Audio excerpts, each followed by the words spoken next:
If you're thinking about renovating your own basement and you don't know where to start, this video is going to answer all your questions. The number one mistake people make when they're renovating their own basement is they do it in the wrong order. And that means you're doing things that are going to end up costing you a lot of money to fix all those mistakes. Today I'm going to walk you through my process that I used in my basement, every stage in the right order, so you know what to expect before you get in too deep. So step one, you need to determine if you need a subfloor system or not. Okay, and the way that we do that is a simple garbage bag test. Tape a garbage bag to your concrete floor, seal it up, and leave it for 2 days. Afterwards, come and peel it off, and if it creates a wet spot in your concrete, what that means is underneath your concrete, you don't have a vapor barrier. You need a subfloor system. Alrighty.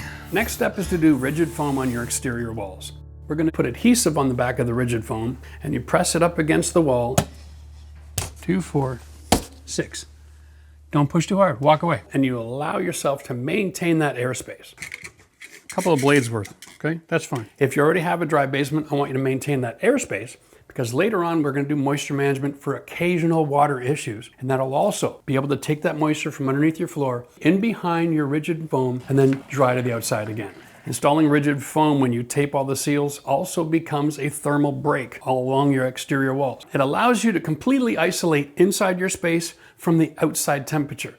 And most of us have basements because we live somewhere where it gets cold in the winter. Let's be honest, you want to separate yourself from the frost and the frozen ground completely, all right? And that leads us into the next step, which is the rim joist, because it's part of our thermal system where we're separating inside the building from outside. And right here, we have an opportunity to do something very dramatic to our basement, and that is seal up all of the exterior airflow that's drafting and leaking into your house. Remember, your basement is made of a concrete wall that then they put wood on, and then they put the rim joist next to it. So when you're staring up at it, it's a little further out than your concrete, which allows the outside air to leak in. And if you just put a piece of batt insulation into those cavities, you're going to have airflow and you're going to have drafts, and that's going to make the room feel cold. My system involves this. We're going to pick up some spray foam, and you can put on just a little bit of that spray, air seal all the different building materials together in that assembly. So now we're going to seal the rigid foam to the concrete, to the sill plate, to the rim joist, and to all of your joists and to the subfloor above it.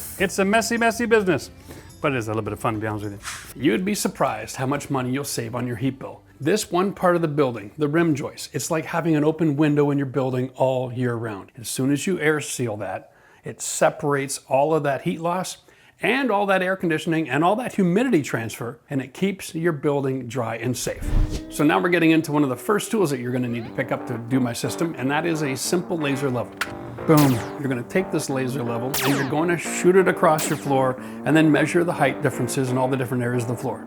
You want to identify where the floor bowls and where it heaps. So here we are, 2 inches, 2 inches, 2 inches, 2 1/4, 2 1/2. So over this 1.5 feet, we have a 1/2 inch difference in height. Remember, basement floors are not structural concrete, and you can modify it real easily as a DIYer.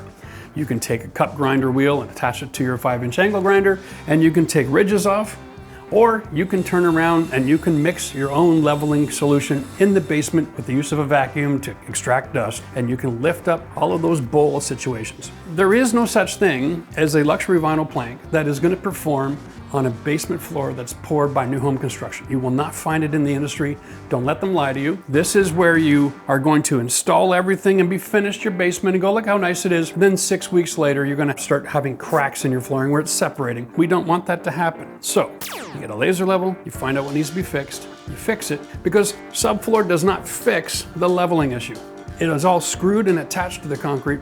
And if you have humps and waves in your basement, adding the subfloor is gonna give you the same result. And then we have a much easier time installing all of our doors, because no matter where you put the door, both sides of the jamb are on the same height. So everything is going to work out well, your door latches will work, and everything is going to swing. This is one of these stages where if you do it right, it'll save you 2 to 3 times the time and 2 to 3 times the money down the road. So now that you've got your floors level, the framing system, which is the next step, is so simple. Here we go, we got a tape measure. I got my laser level, I got a pencil and a marker, I got a knife, got my staple hammer, and I got my regular hammer with the sharp tooth on it. Really all we want to do is remember we have a couple of basic things in my system. One is the bottom plate we're going to make out of pressure treated lumber, and we're going to go beyond code and add another sill gasket underneath that wall. I'm a big believer in separating anything that could have moisture from anything that should never get wet. So we're going to frame all of the exterior walls. We're going to do it 16 inches on center because it gives you a stronger drywall installation to avoid nail pops down the road. Once we have all the exteriors finished, we're going to shim and screw those walls into position into the floor joists, because as a DIYer, if you find out that you've made a mistake or something's not square or level, you can make those adjustments really quite easily. Now, if you're framing along the wall and your wall is passing between your two joists, all you have to do is put a 2x4 blocking every 4 feet, flush to the bottom of that joist, and you've got a screwing surface. Problem solved. Once all your outside walls are done, just imagine what space in that basement is going to be your main living space, like this one. And then you're going to build all of the walls from here and build the rest of your basement out from the furthest point towards this space. So you've always got a place to build and assemble. You can lift it up on an angle and just walk it through the building, set it in place, nice and simple. And consider this one more thing. When you're building the wall in your bathroom, we generally have one wall that's where all the mechanical is. So you're going to have your water supply and your drains and all your electrical in there. Build it out of a 2x6 instead of a 2x4 wall. Give up those 2 inches for the purpose of this. When the electricians and plumbers are done drilling all of the holes to run all the mechanical through that, you're still going to have enough lumber left that it'll be a strong wall and it isn't going to break down the road. Now, I get a lot of questions about how do I build around my heating ducts or my septic lines. When it comes down to it, you have two options. You can either build a box around it, or you can just build your exterior wall in front of it and give up a couple of inches. It's not the end of the world. Remember, whenever you're framing around obstacles, the whole goal of this framing is two things. One, keep the line straight wherever you're going to have a corner, so consider using metal because it helps. Number two, you're only carrying the weight of drywall. So you don't have to over-engineer this thing. All of these walls are non-load bearing, which means they're not actually taking any of the weight from upstairs and transferring it down. The goal is to keep it level, square, and straight. And remember, I'm from Canada, and whenever we use a level, it's level. This way or this way. It's the same thing, yeah. Now, the next step that we're going to talk about is the landing, the bottom of the stairs. When you modify your building by pouring floor leveler, adding a subfloor package, or even using your finished flooring, that new assembly creates a new height of finished floor relative to the old one. When we're all finished and our first step up is going to be 7 inches high, and then every other stair is 8, you're not going to pass your final building inspection. Boom, I failed. And as a homeowner, I'm going to tell you right now, if you just incorporate a 36 by 36 single step landing, boom, at the bottom of your staircase, and then boom, that changes the building code requirement for that height. And here's how. You come down one step at a time, but on a 36-inch distance, both feet land on that platform. And then you can change direction on that platform, and the building code says that is now a new landing location, and then every step that comes off of that in sequence now has to be the same height. So you can have a series of 7-inch steps, change your direction on a landing, have a series of 8-inch steps, and that's acceptable. But you can't go 8, 8, 8, 8, 8, 8, 8, 7. So by putting in that landing at the bottom of your staircase, you're going to have a change in the stair requirement height, and it'll be whatever it is. As long as it's not more than 8, you're going to pass your building inspection, and it makes it safe. At the end of the build, you might find that you didn't need to have a landing in your build to pass code, but isn't it a wonderful thing to have in your toolbox to know that if I just build it, no matter what happens 6 months, 10 months, a year from now when I get my final inspection, I'm going to pass? That peace of mind is worth a few 2x8s, ladies and gentlemen, and it will help you sleep at night. All right, so the next step in my process is to tackle all your mechanical, and that is really 3 steps. One is HVAC, then plumbing, then electrical, in that order. Okay, you always start with the largest thing that has the least amount of flexibility and work your way down. So ductwork is generally the most difficult to find a place to run. And so if you're going to make modifications to your system, do that first. Most houses are already set up for delivering your heat and your air conditioning. You can bring heat into a room, and then what do you do with the air in the room? You've got to be able to evacuate it from the room. What we want to do is we want to have a cold air return in the basement. Every basement should have a 6-inch diameter pipe connected to the back of the furnace where the cold air return is going in to supply air to the furnace. And that 6-inch should be dropped right down near the floor. And what that does is, as you're pumping air in at the ceiling, it's pulling it to the floor, across the floor, to that cold air return, and then being brought up into the system and then heated up and brought back through. And so you're creating this cycle of heat moving through the house, all right? And that dramatically changes the way the rooms function. As long as your air is moving, you'll never go to mold. When we're talking about plumbing, we're talking about two things. We need a plumber and we need a plan. Most new houses today have already got the plumbing roughed in under the concrete, which means they already have the drains and the locations of the fixtures predetermined. And the smart play here is to build your walls and your room around what's already roughed in. If it's been done poorly, or if you want to make those changes, you got to have that as part of your plan of your construction, so you can open the floor and get all that done before you go closing it up and adding floor leveler. But we're just going to assume you've already taken care of that issue. You'll have pipes sticking out of the ground. You're going to take your wall plates, you're going to drill holes, you're going to go over top of that, and then you're going to build your wall in place where your plumbing is going to be. Anything that has to be done under the concrete gets done first. They give you a stub up, and then you frame over top of that to encapsulate all those pipes. Then you're going to call the plumber back. They're going to finish all of the rough in and tie together all of their vents and drains, and then bring in all the water supply. And that's the rough in. At that point, they're going to cap off all of the pipes and do a pressure test, call for an inspection from the city. They're going to come out and make sure that the plumbing is going to work before you invest in closing everything up. That's important.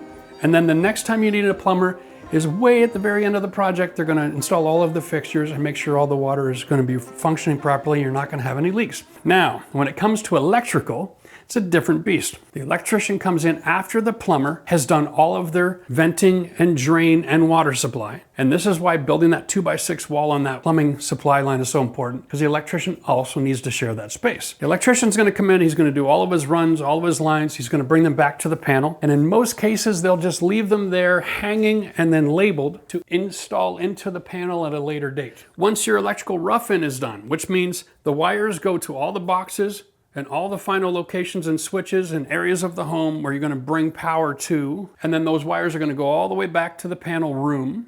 Now you're ready for your rough-in inspection. And now we take us to the next place, which is where we complete our thermal barrier around the exterior of the house. This involves going out and buying the right insulation to get to the right total R value that is according to the building code in your area. A 2x4 wall is going to give you 13 or 14 R value. And because we definitely want to have rigid insulation, you don't have to put in 2-inch. Depending where you live, you might get away with 1.5 or 3/4 or a 1/2-inch insulation. But having that rigid continuous is the key to a great basement. Adding extra insulation over and above what you have in the rest of the house does not make a basement any warmer, okay? It's just money in the garbage. So I know there's a big debate out there about, do I use rigid foam or batt or spray foam? And the answer to that is really comes down to where you live. Because my system actually uses all three. It's a combination of different products to get a total assembly result. So I need an R20. So I use a rigid foam on the outside. I get my thermal break. I use spray foam in my header or my rim joist, and I seal that up to my rigid. And then after I've framed and I've passed my inspections, I go back and put batt in the stud bays. And that gets me to pass code for the total thermal value of that wall assembly. And so don't let the spray foam guys sell you on the idea that spray foam somehow makes the concrete warmer. That's not going to happen, right? All you need is a real thin layer around your rim joist to air seal. Everything after that you can accomplish with batt for so much less money, and you can do it yourself without having to pay for expensive labor. The next step in the process is somewhat controversial. All right, we're talking about the vapor barrier. So the question is, do I need a vapor barrier in my basement? And here's the simplest answer. I don't know. You're going to have to contact your local building office to find out, because you're building on a permit. They're going to inspect it. They're going to approve it. So you got to build the way that they tell you to build. That's the answer to the question. This is one of these things that is zone specific and legislative specific. Congratulations, now you've passed all of your inspections and you're officially ready to close, which means it's time for drywall. But before we do drywall, you have an opportunity to engage in something that the building code doesn't require, which is soundproofing. Tired of the noise upstairs ruining your peace and quiet? You can soundproof between floors and between rooms, and that's just a combination of using like mineral wool and some spray foam. There's a sauna pan, there's different layers of drywall, and what we're doing is we can create assemblies in the floor and ceiling or in the walls that can isolate rooms or reduce the amount of sound transfer. Fantastic for multifamily dwellings, or if you have an in-law setup or an office, you're going to consider doing all of that. There is no inspection involved, and just the amount of soundproofing that you want to get, you can achieve before you close. It's really hard to do soundproofing after you've put the drywall on, so take that opportunity that you got right now. Next step in your process is drywall, the one thing everybody loves to hate.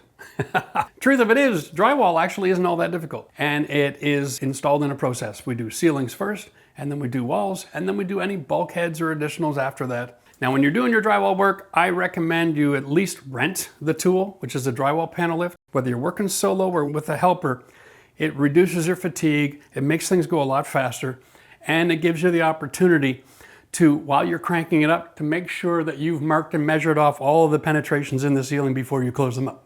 If you're hanging drywall by hand, you lift it up, put it over your head, and now you're flying blind. And then you're gonna be there at the end of the project going, where is that heat exhaust supposed to be? Where are my pot lights? You don't have any idea, right? But if you're caught in a pinch and you're just gonna be doing a one-man solo job and you're gonna be muscling it up there, stick to the smaller sheets, use the 4x8s, add a couple extra joints if you need to, and we've got some great tips and tricks that'll help you to get that in place, and I call it the third hand. And it's not weird, it's just a piece of 2x4 and a screw, and you'll thank me later. Remember that if you're in a wet area like a bathroom, you want to upgrade from regular drywall to something that's going to be not just moisture resistant, but mold and moisture resistant. Spend the extra couple dollars a sheet to get that performance because you're going to need it. So the next step is drywall taping. Now, I have been taping drywall since I was 10 years old. I got decades of experience. And for a lot of homeowners, I know you find the concept of taping drywall is a little scary. So we made a video where we actually did all the different layers and applications or different color codes. And then we can walk through that process to take the fear out of it for you. This is about as perfect as you're gonna get. Trust me, you can do it. But if you're not interested in going through all that process and learning the traditional methods, there is a new product on the market called MudSkip. We've tested it out, and it has a few advantages that'll take the art out of the drywall work and allow you to get a really great finish, and it also doesn't make a huge mess when you sand it. So consider taking a look at those two options. Trust me though, you're gonna do a better job in your home than if you hire a crew out. At the end of the day, you're working towards perfection. This is an art form, and this is your last chance to make it all look perfect. If you hire somebody, they're in the speed game, they're in the production game, they're in a hurry, they're looking to get paid, they're looking to get the hell out of your house. You are gonna be looking to make it perfect, and that is what good drywall needs. It is an art, it is a passion, it's a love, and you've got those skills. All you need to know are the steps and the tools, and I can help you with that. Now that we've got all of our drywall mud work done, remember, we're gonna let it dry, we're gonna sand it, we're going to prime it, we're gonna use a drywall primer, very specific product, don't buy the wrong one, and then we are going to clean up. That's right, I want you to go out, get a hold of some dust sweeping compound, apply it around the house, vacuum out your electrical boxes, sweep all that dust up, because you can't go forward in finishing your basement if it's full of dust and dirt. Every time you take a step, it'll all circulate. You can't paint in that environment. It'll all get trapped in your paint, okay? Now, before we just jump into the paint, I also want you to take time to consider doing a prime check. This is a traditional step in professional work where we actually get critical about what we've done. We come along with a light, we take a look for imperfections, and generally you're looking wherever you've put mud is the risk that you have scratches from sanding, or you got dents or shadows or something that didn't get done right, and you can do minor repairs at this point, and then you can prep your surface for your finished paint. Remember, paint doesn't cover mistakes, it actually accentuates them. Once you've got all of your patches figured out, you can sand the patches, you can prime the patches with your PVA primer again, and then it's time to paint. Now, in the world of paint, we're gonna start with the ceilings. Always finish your ceilings first. That's cut and roll, sand in between coats, cut and roll again. Now, because we're in a basement, a lot of basements have lower ceilings and the windows are near the ceiling. That means that the best performance you're gonna get is to use a paint that does not have acrylic in it, because acrylic is shiny and it tends to leave lap marks when you're rolling. So the first coat, you go contrary to the window. Second coat, you roll back and forth towards the window. That reduces the amount of imperfections or flashing that you're gonna see on your paint job. And using a ceiling paint that's designed without acrylic is going to get you the rest of the way there. There we go, first coat's finished. Now that the ceilings are done, it's time to get some paint on the walls. We're gonna work from the top to the bottom. and we're just holding that to the wall. That's it. Two major benefits here. One, wall paint generally comes with some acrylic, and that increases the durability and reduces the amount of damage the walls are going to take while you're finishing off your project. Second is, we don't have any flooring in yet, and so we can do as much of the paintwork as possible without the need for any site protection. Here's an advantage because things move along really quickly and you're not tripping over tarps and moving everything around trying to protect your finished floors. So we got 2 coats on the ceiling, 1 on the walls. Then we start moving into let's get all the floors done, which is completely contrary to the way they build new houses. But if you looked at a new house lately, you also notice that a lot of the finishes are very substandard. My system is going to allow you to have the highest quality, the cleanest cut lines, the best installation possible. Perfect every time. Now, when it comes to durability and longevity, it's not the product, it's your process, it's your assembly. So we're using floor leveler, great, now everything's flat.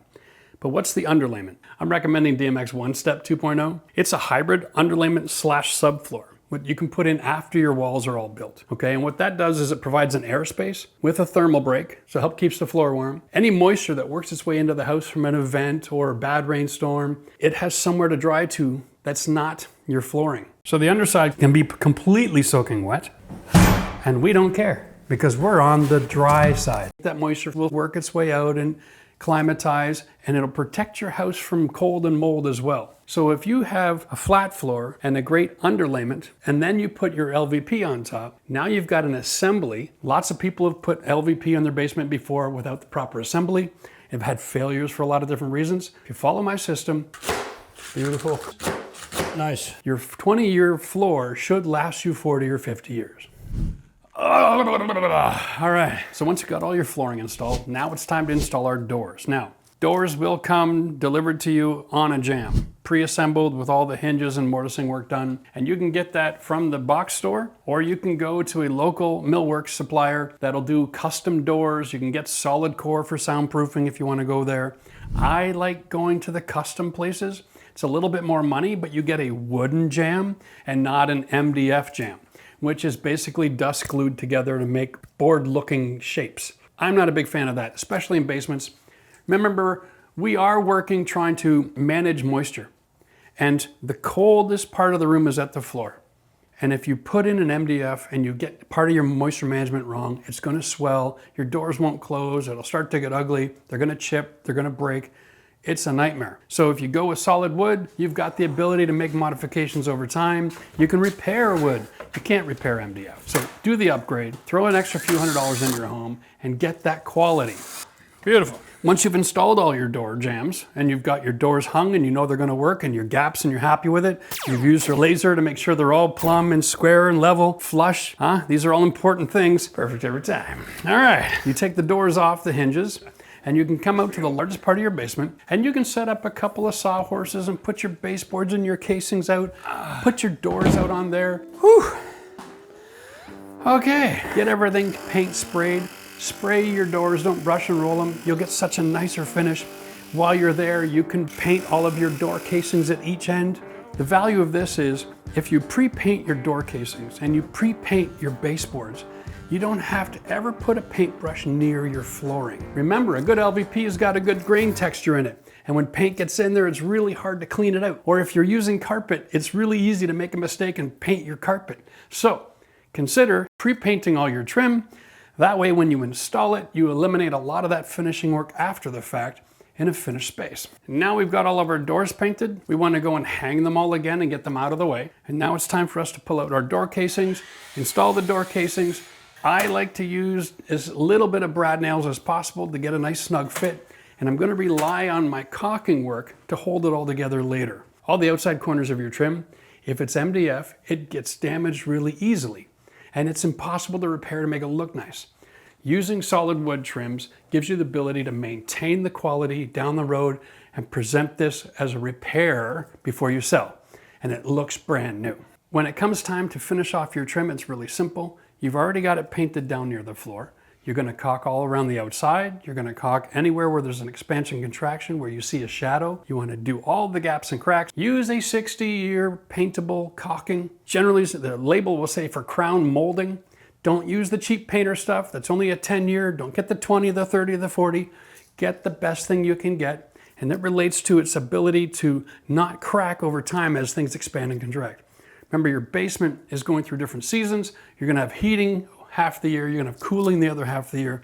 There will be movement, so the quality caulking here is essential to getting a great result. Now, on the face of your casing, you don't wanna use caulking where you have joints. You wanna use glue when you're putting your trims together. You wanna fill that with a wood filler after the fact, sand it back, paint it up. You should make your casings look like it was one piece of wood carved out of a tree. So once you've got all your casings installed, then you're gonna have 2 coats of paint on all of the door casings. Again, less is more. We don't want buildup, we don't want brush lines.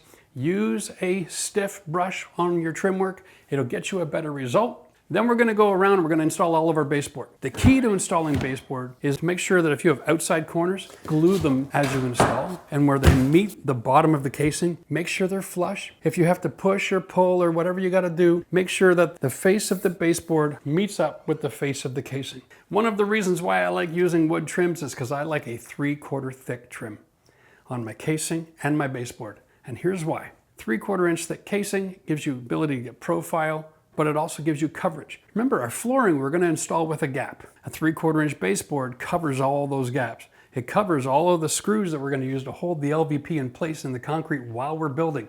And so that gives you the best look. It gives you finished, clean, crisp lines without the need for additional trims like shoe molds or door stops. That'll actually save you money.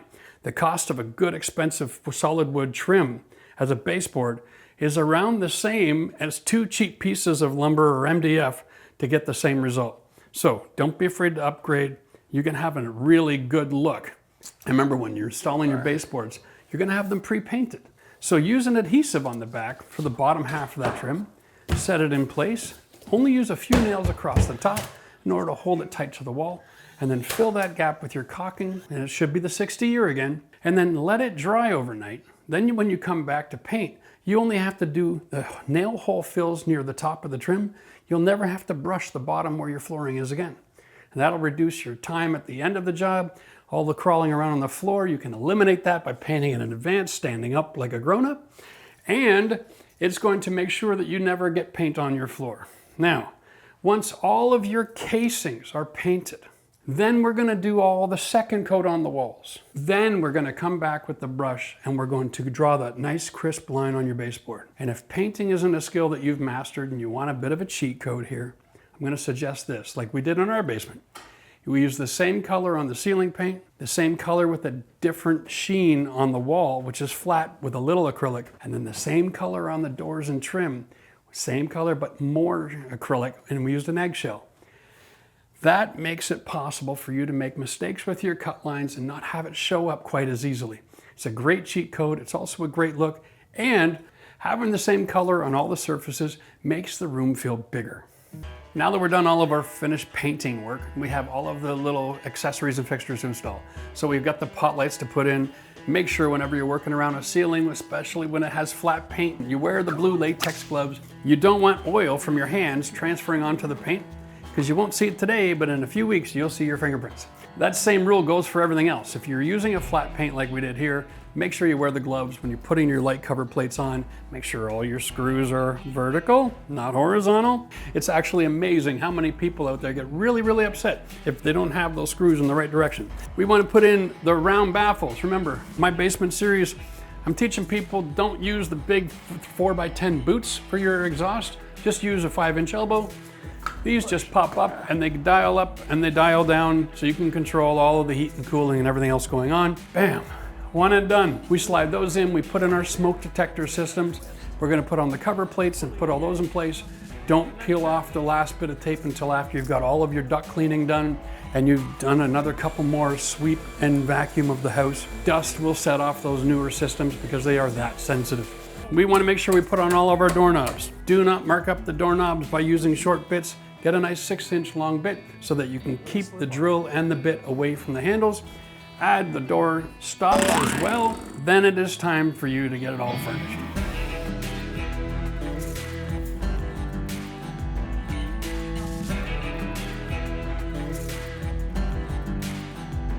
Now, as far as the bathrooms go, if you're thinking about doing a bathroom, that is a process unto itself, and we've got all the videos that you're gonna need for that, so check them out on the channel.